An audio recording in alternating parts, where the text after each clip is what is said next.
पेश करेंगे कुछ दिलचस्प और अजीब खबरें। भारतीय मीडिया के मुताबिक जिला दादू नगेरी के गांव नालोर में मुर्गी ने नीले अंडे देकर मालिक और इलाका मकीनों को हैरान कर दिया। मुर्गी के मालिक सैयद नूर रजब अंडा लेने पहुंचे तो उन्होंने देखा कि अंडे का रंग नीला है। उनको अपनी आंखों पर यकीन ना आया, क्योंकि ये पहली बार था। मुर्गी ने इससे पहले कभी इस रंग का अंडा नहीं दिया था।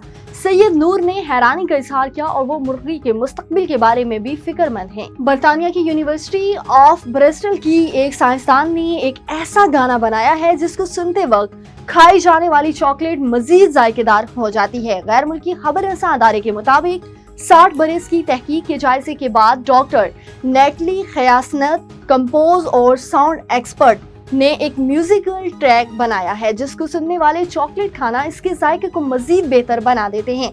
डॉक्टर नेटली को तहकीक में मालूम हुआ कि दिमाग एक पार्टी ट्रक करता है जिसको मल्टी सेंसरी इंटेरोगेशन कहा जाता है, जिसमें हवास आपस में मिलना शुरू हो जाते हैं। और मस्कूरा भाला तस्वीर में आप एक मस्कीकन कुत्ते को देख सकते हैं जिसको पूरी पश्त और जिस्म पर भारी भरकम टैटू बना हुआ है। ये मंजर हाल ही में शंघाई में मुनक्किद होने वाली एशिया पीट एक्सपो में सामने आया, जबकि इस कुत्ते का मालिक चीनी शहरियों की जानिब से शदीद तनकीद की जद में है। एक चीनी शहरी ने अपनी मीक एक्सेंट कुत्ते की पुश्त और अगली टांगों पर ड्रैगन और टाइगर के टैटू बनवाए हुए हैं।